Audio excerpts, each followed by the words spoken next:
Welcome to the Uncensored Unprofessor, a podcast where I want to think more deeply with you about Christian faith and life. Hey, all you believers, non-believers, unaffiliated believers, you sort of believers, and you think I'm a believer's welcome. Welcome to the Uncensored Unprofessor. A couple weeks ago, Tanya and I flew to Denver. We were there to watch our daughter Lucy run the Colorado Marathon in Fort Collins. Before I tell that story, the Denver area is just gorgeous. I'd been there 30 years ago, but this trip we went up into the foothills, and wow! I grew up in Oregon, and the Cascade Mountains there are truly wonderful, covered with a verdant forest blanket. But the Rockies in Colorado are their own special version of beauty. While I formulated this episode, I spent a chunk of it listening to John Denver's old hit, Rocky Mountain High. Rocky Mountain High, Colorado. And just having been there, I can see why he sang about the beauty there. Just spectacular. Prior to our trip, and I didn't know this, Colorado has 53 peaks that are over 14,000 feet tall. 53 peaks over 14,000 feet tall. That's crazy. But like I said, even foothills that lead up to all those peaks were also really spectacular. Today's episode is titled The Value of Hard Work. And I don't know if you've ever witnessed a marathon. Well, what the heck? For all I know, you've run a marathon, so forgive me if I'm being dismissive of you. But it's quite the sacrifice to accomplish a marathon. Some runners get sick. Many of them have to stop and walk, and as the body burns glucose, it produces lactic acid. Here's a quote about the long-perceived process from the website Runner's World. Avoid the demon lactic acid, that dread substance that turns your legs into cement block. Oh, and all of you kinesiologists who are listening today, I'm not going to go any further than that into the physiology, or I know you'll all be sending me emails about how I don't know what I'm talking about, because lactic acid really moves around the body more so than it is produced by running per se. Wah, wah, wah, wah, wah, wah, wah, wah, wah, wah, wah. Marathons are grueling. Moving one's body across 26.2 miles is simply an anguish for most folks. When we watched the Colorado race, I saw paramedics attending a man who at least was dehydrated. They had him hooked up to an IV. There are, racers say, different psychological stages to a marathon. Some running websites say 7 or 8, or others say 13 stages. Active.com says that a runner will variously experience excitement, nervousness, apprehension, eagerness, community, the questioning of one's sanity, defeat, prayer and begging, determination and willpower, elation and exhaustion. Along the way, I'm pretty sure I saw runners going through most all of those stages. And me, just watching the race, I felt some of those emotional stages. And it was also fascinating how many body types were running that marathon. You might think, just by a physiological correspondence to the sport, that 99% of them would be svelte, lithe, streamlined, cruiser bodies. But no, there were big-boned, wide-hipped, portly, scrawny, crumply, saggy bodies. Bodies that seemingly should never be running a marathon, that were running a marathon. I'm not kidding you. When I saw them, I teared up a few times. Those people were doing something really difficult, despite the fact that God hadn't given them a lithe runner's body. Awesome. in the true sense of that word. Today we use the word awesome so much it washes out its depth. But awesome to me, there were several men and women over 70 years old who ran and finished the race. Their courage touched and inspired me. Well, the Colorado Marathon organizers provide a map so that observer cheerleaders like us could drive to different locations to see the racers move past us. And sometimes that's pretty much all they could do. No longer running, they were just moving past us.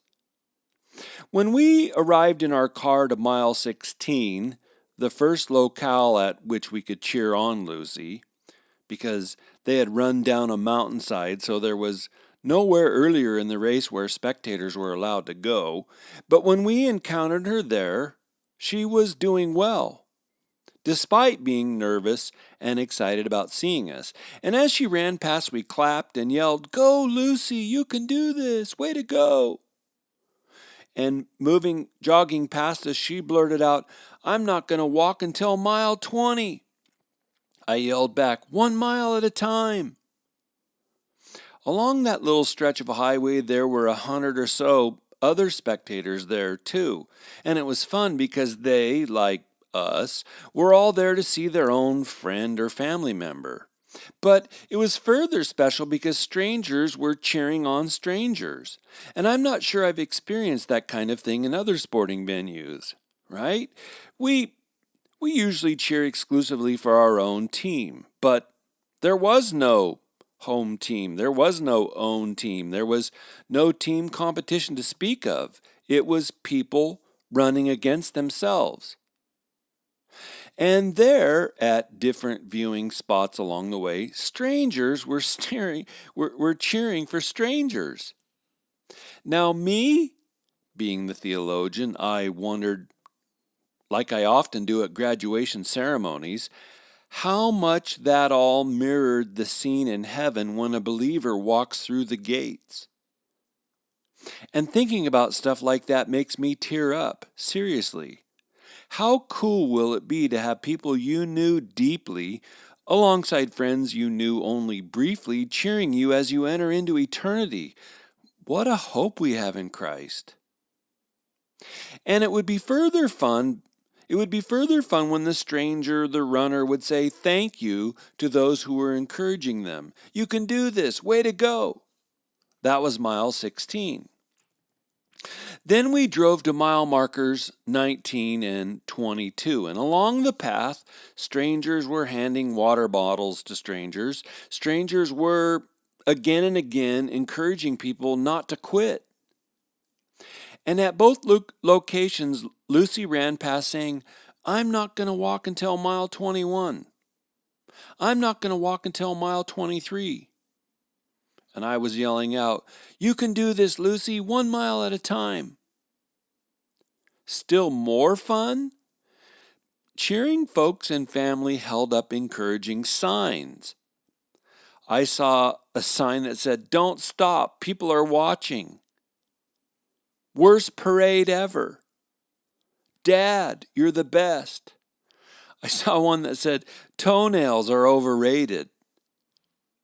Standing next to us was a guy and his wife with a big golden retriever, and they were holding a sign that said, "Petting dogs calms your pulse."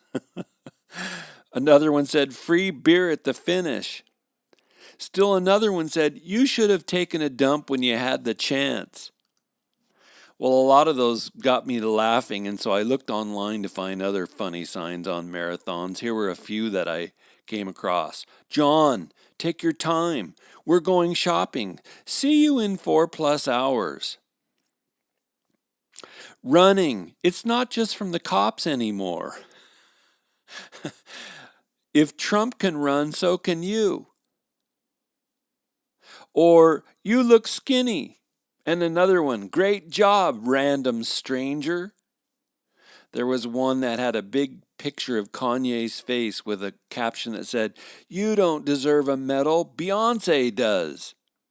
And still another, "You run better than the government." Anyway, marathons are quite the event. If you've never gone to see one, I encourage you to go and get out there. In our dog eat dog world, they really are unique human experiences. Anyway, back to my story. We drove around some farm fields and back into town, found a much coveted parking spot, and walked down to the finish line. And again, it's pretty fantastic. People are cheering loudly for people. Families are cheering family members. Everybody has their phone out taking pictures to memorialize the scene. The race organizers had some announcer there with a microphone and booming speakers, and he would announce the names and hometowns of the racers as they crossed the finish line.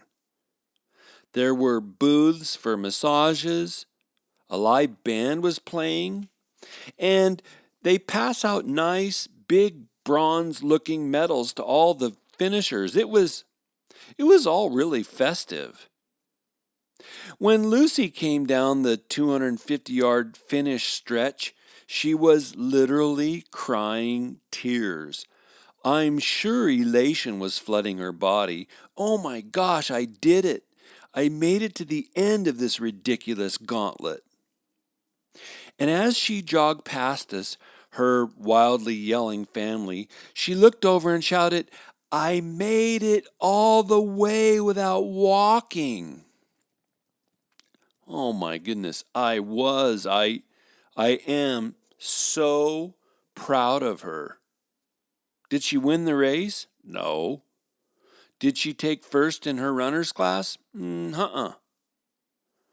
She finished in 4 hours and 57 minutes, so she was under 5 hours, and it wasn't even her best time for a marathon. This was her third marathon. She ran the LA marathon once and this same Colorado marathon last year.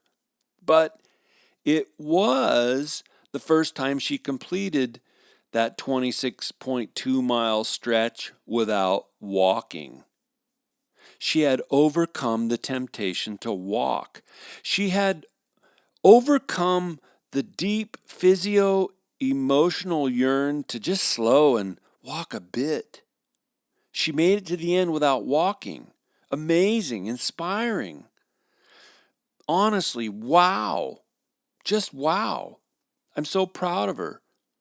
Because that not only took guts, it took willpower. Even more, it took courage.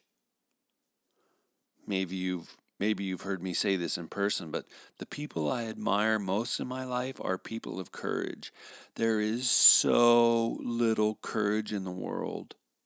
Aristotle, nearly 2,400 years ago, astutely said that of all the virtues, courage is the most rare. Geez, was he ever spot on. Have you ever done anything supremely difficult? Have you ever done something that in your earlier life you would have thought ridiculously arduous? I sure hope so. Because in most cases, you'll have become a better person for the doing. We are better creatures, consistently better people, better and commonly deeper souls for doing something that cost us dearly. Hey, time for some shout outs. Really? I'm trying to promote this show, and you all really help me when you make a Facebook share of the Uncensored Unprofessor. So, thank you to Tanya R. Yeah, that's my wife. Thank you, honey. Thank you, Katie P. and Melissa W. for those shares. Hey, Andrew C. Thanks dearly, my Italian trip friend, for your recent Patreon monthly pledge. Folks, I'm not getting rich off of those Patreon pledges. So far, I'm putting all the pledge money back into promoting and advertising the show. Patreon supporters of $5 or more per month get access to 2 exclusive podcasts, shows that the general public, the hoi polloi, the unwashed masses, cannot access. Well, Aren't you special? Yes, you are special, special to me. And one last little pluggy thing, one last little, let's stop talking about me and get back to me item. Please pray for my show, because sincerely, I want the Lord's will regarding the future of this podcast. Okay, take a sip of your coffee.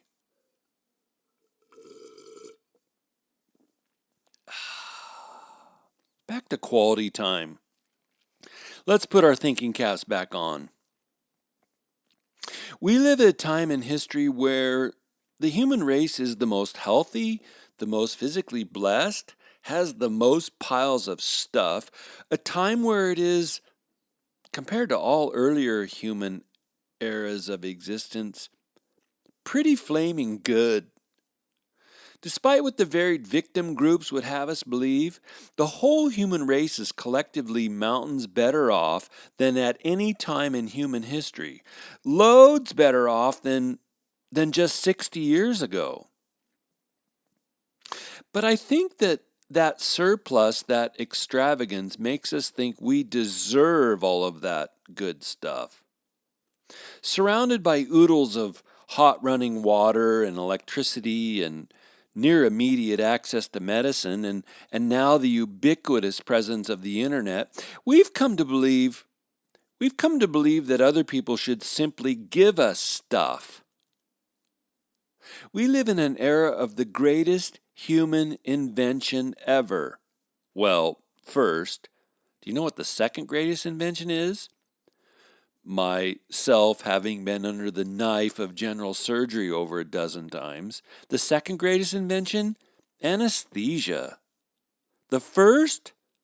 The television satellite dish remote. I get to watch TV with no commercials. Now, when I went to college, me and my friends only had used cars. Some of them were held together by duct tape. I kid you not. We didn't have cell phones. They weren't out yet. 99% of us didn't even own a new-spangled electric thing called a computer. But today, because of the enormous surge in capital produced goods, today we, the whole Western world, have an entitlement attitude. And that attitude constantly prods us to take the easy way to avoid hard work. Mike Rowe, he hosted the Dirty Jobs TV show. He's that Ford Tough truck guy with a rich baritone voice. Recently, he said that employers today are simply gasping for people with a good work ethic. People who run small businesses have a tough time finding workers who will show up on time, do the work that they're given, do it well, and perform a regular service. When I heard him say that, I thought, yeah, because the sheeple principle makes us want someone else to provide free goods, free food, and an easy income for us. Sheep don't think about what's next. They only think about what or who is in front of them. Careful philosophers have been saying for thousands of years that people will trade away their freedom for easy pickings. Esau sold his birthright to Jacob for a bowl of porridge. The ancient Romans knew that if they gave the people bread and circus, they could otherwise rule as they pleased. Some politicians will hand out cell phones to give votes. We sell out ourselves so cheaply.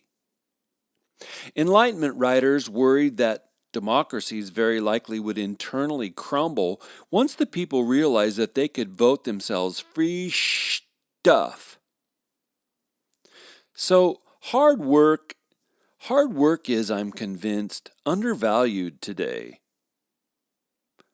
I wonder, do Protestants steer away from valuing hard work because they believe salvation is a free gift? Maybe there's some of us who don't think we need to do anything difficult in order to know Christ and be saved. Does that Does that transfer over into an attitude of we don't need to work for anything? I don't know. I'll let you decide. But I do believe that hard work produces perseverance. Hard work produces strength and even strength of character. Really, there's an inherent dignity to hard work. Now, not all hard work, but much of it. God created us to work. He put Adam and Eve in the garden and then gave them a job to do. He said, "Go make something out of what I've created." God is a hard and steadfast worker. Then He created us to be hard and steadfast workers. One of the hardest things I ever did was earn my Ph.D. It's not just that it took me 8 years, it was the work involved, too. It was the work that made it so meaningful to me. Partly I had to be able to do research. No, not speak, but do research in Greek, Hebrew, Latin, German, and French. And, by the way, the latter was the hardest. There is a grammatical exception to everything in French. Tu est une exception. Or for those of you in Texas, tout est une exception. The program required that after your 9 PhD seminars, themselves usually requiring a 30-page paper, you had to write a 250-page dissertation. Excuse me. No, I'm not going to kid you. I was intimidated to the core to think that I could write a 250-page study. But do you know what? Because I was so fascinated by my chosen topic, a comparison of Pentecostal and Eastern Orthodox theologies of Christian transformation, I wrote, not counting research, I wrote 30 to 40 hours per week for most of 15 months. I'd write 4 to 5 hours most weeknights after work, and I was working 30 hours per week then, and then I'd write 6 to 7 hours per day on both Saturday and Sunday. And honestly, I've never been so motivated in all of my life. Never. And because I've written 3 other books since that one, I look back now and say that I've never felt the presence of the Holy Spirit on and in and through me as I did when I was writing that dissertation. And all the while, I kept telling Tanya, I think this is pretty good stuff. I think so. But I'm not sure because I've never read a study on this topic and I've never written something so detailed as this. My dissertation ended up being 425 pages long. I actually had to ask my mentor to have the extended length approved with the PhD program manager. All of that to say, it was really tough, but it was energizing work. And without the support and encouragement of my wife, and without the child care of my wife's extended family, thank you, Denise, Frank, Colleen, Dennis, and Charlotte. Without their help, I could have never completed that study. But it was a beast. Maybe other people finish a PhD easy peasy, but me, it was a gnarly beast. And my accomplishing that gave me a tremendous sense of accomplishment. Wow, I did that? I stuck it out for that long? Sweet. By itself, that accomplishment made my 15 years of teaching a sheer joy. I kid you not. Did you ever do something hard that, when you were done, you looked back and said, wow, I did that? Did you ever compete in a sport where the practice was so hard it almost made you puke? Did you ever learn a foreign language where you were reduced to tears and felt like a little child? Did you ever do something that made your muscles and bones ache for the next few days? I'm sure you did. And as you think of it, are you better or worse for having done that thing? I'll bet I'll bet most of us will answer better. And that's because hard work is sometimes its own reward, even though our culture right now would not like to put it like that. And as I think about things arduous, did you ever mourn the loss of a loved one? If you did, you carried an ache in your heart for years. It drives me batty when media types after some tragedy, right? A tsunami, a sweeping forest fire, or more commonly, some human wrought horror. It drives me crazy when they say, well, now the healing process can begin. When I hear inanities like that, I want to do what my mom did while I was growing up. She would throw Legos at the TV when stupid things were uttered by TV types. But the truth? If you lost a loved one, your grief may last decades. Me? I cannot imagine losing a child. God bless you dearly, those of you listening today who've lost a child. Lord have mercy on you. May He rain His grace on you. I am so sorry. That has to be a gut-wrenching thing to endure. But you know what? I bet if several years have gone by since he or she died, I bet that you are a more tender person for having endured the pain of that loss. I bet you see beauty in moments that elide, moments that go around other people. I bet you appreciate small acts of kindness that other folks take for granted. I bet beautiful music can now move you to tears. I bet you may even find beauty in silence. Please don't hear me saying it doesn't matter, or that the beauty that might be at work in your soul somehow mysteriously owing to that person's death is equal to the pain of the loss. I can't stand it when people say syrupy things. Jeez. But there might have been some unexpected treasure that can come out of even such aching loss. Years ago with my father-in-law, Dennis McNutt, we used to go backpacking in the high Sierras. We'd drive up around Bishop and take some maniacal hiker's pass into the backcountry. Sometimes my brother-in-law Frank would join us. One time my good college friend Jerry Stinger and my brother Jim both joined us on a near-death march for a week. We crossed several Sierra passes. Wow, when I think back on it, what a special trip. Most of the time on those trips, I'd get a nice juicy headache the first night in, elevation sickness they call it, and my bad left ankle would throb inside my sleeping bag at night. There were many times we'd be standing at the base of some mountain pass looking up at those hundreds upon hundreds seemingly of switchbacks, and I'd have to look away. It just looked too dang hard. Sometimes it would seem like we'd be on those rocky switchbacks, and they can get pretty boring. It seems like we'd be on them for hours.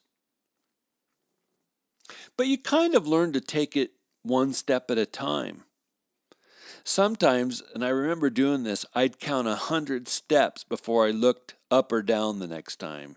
You learn to find ways to kill the time in your mind on those long mountain treks.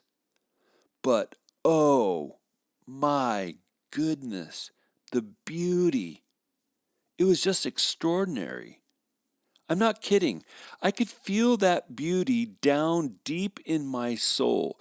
There were several times at the end of a trip where I'd be in tears as we rode back down the 395 highway, and I'd be gently, secretly crying, both because we just hiked 50 miles in a week, we'd done something really hard, and because of the magical beauty up there.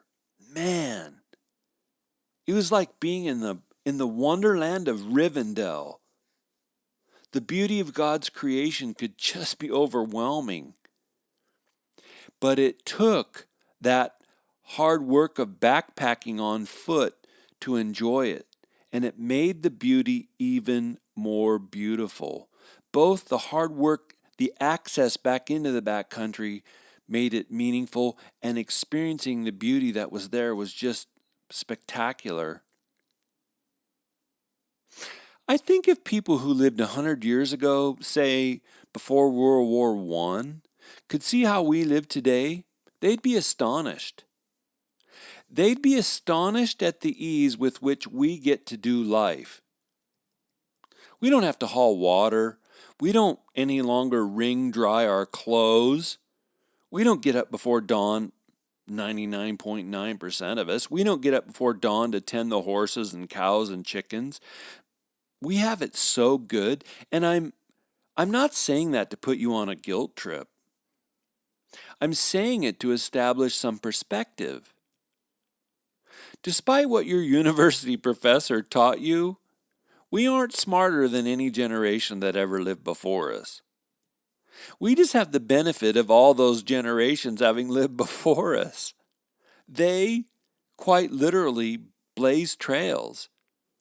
They built dams and electric plants. They implemented hydraulic power. And we today get the benefit of all that without having done much at all to benefit from that.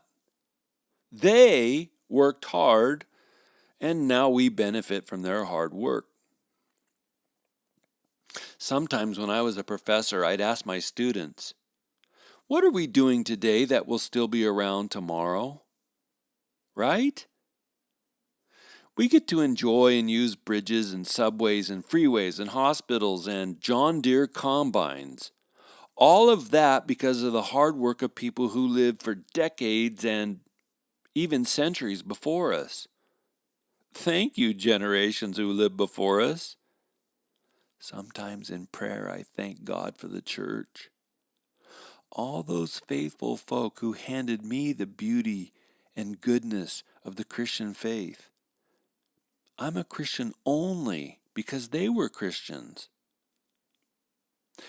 What will future generations be thanking us for tomorrow? What are we making? What are we doing that will be celebrated in the future? Our art? Oh, Lord, no. Our music? Please. Maybe our continued development of medicine. But my point again in all of that is hard work. It can produce beautiful things, and even better, hard work can produce beautiful people. Christianity's hard work. I wonder if here in the United States we see so many nominal, right, so many half-hearted Christians, because the truth is Christianity's hard work. Nearly 100 years ago, the newspaper editorialist G.K. Chesterton wrote, quote, Christianity has not been tried and found wanting. It has been found difficult and not tried. Jesus himself threw down all manner of daunting dares when he challenged people to follow him, right? He told the parable of the lost coin in Luke 15. He said, or suppose a woman has 10 silver coins and loses one. Doesn't she light a lamp, sweep the house, and search carefully until she finds it? And when she finds it, she calls her friends and neighbors together and says, Rejoice with me, I've found my lost coin. In the same way, I tell you, there is rejoicing in the presence of angels of God over one sinner who repents. The kingdom needs to be searched for, Jesus is teaching. The kingdom needs to be sought out. Or he told the parable of the rich man in Matthew 19. Here's the story. And behold, a man came up to him, saying, Teacher, what good deed must I do to have eternal life? And Jesus said to him, Why do you ask me about what is good? There's only one who is good. If you would enter life, keep the commandments. And the rich man said to him, Which ones? And Jesus said, You shall not murder, you shall not commit adultery, you shall not steal, you shall not bear false witness, honor your father and mother, and you shall love your neighbor as yourself. And the young man said, "All these I have kept. What do I still lack?" And Jesus said to him, "If you would be perfect, go sell what you possess and give to the poor, and you will have treasure in heaven, and come, follow me." But when the young man heard this, he went away sorrowful, for he had great possessions. In essence, what Jesus was asking of him, it was too hard. Jesus also said audacious things like, "Take up your cross and follow me." Deeply understanding human nature, Jesus taught, "Where your heart is, there will your treasure be." And I think Jesus knew there was a significant element to following him that would be difficult. Yeah, I know. Jesus also said, "My yoke is easy and my burden is light." But the experience of the saints, the experience of those who across the centuries followed hard after Jesus, is that his yoke is easy after you learn how to wear it. Yokes, not egg yolks. Come on, people. Yokes are carried around the neck and shoulders. Yokes undoubtedly can cause blisters and sore muscles, especially painful until those same blisters become beneficial calluses and those same sore muscles become stronger for the effort. Hard work. But once we learn how to wear his yoke, then we realize, man, this is upside down. I'm more free than I've ever been in my life for wearing this yoke. Having my identity rooted in Christ, making my life centered around the Lord, it's actually a means of liberation. I'm free from addictions. I'm free from selfishness. I'm free from needing to be in control all the time. What a luscious form of life. When's the last time you, my good listener, when's the last time you poured some significant effort and time into your walk with the Lord? I don't mean when was the last time you went to church. We can become masters of going to church with our souls turned off. I mean, when's the last time that you fasted? When did you last read a whole book, Jerry, on discipleship or church history or Christian homemaking? When did you last find some solitude simply to be, let alone when did you last find some solitude simply to pray? But I got to tell you, I don't want to reduce or minimalize my remarks today about doing something hard to what is commonly known as, quote, spirituality. As it's presently construed, spirituality is far too narrow, far too disconnected from the rest of life for me. The Bible, as I read it from cover to cover, thinks that all of life matters. What we do with the whole of our life affects space and time, and all of that matters to God. Your marriage and its daily attending affairs is biblical spirituality. What you do with your free time is spirituality. How you spend your money, the goals and patterns of your life, how you raise your kids, all biblical spirituality. Anyway, my challenge today, my dare today, is to not be afraid to undertake something hard. Take up real cooking. Take up canning fruit. Take up playing an instrument. Wow, goodness. Do a favor for your boss or employers. Do a favor for your employees. I know that might sound hard, but it might change your workplace. Oh, and my goodness, I'm going to lose 24 listeners for this one. Parents, don't be afraid to require hard things from your kids. Sure, go ahead and motivate them in the unique ways that'll work for whom they are, but set some boundaries, establish some goals, require some weekly chores. Hard work produces excellence. Wow, there's a whole entire episode, hard work and excellence. But, oh my goodness, we need to wrap this one up.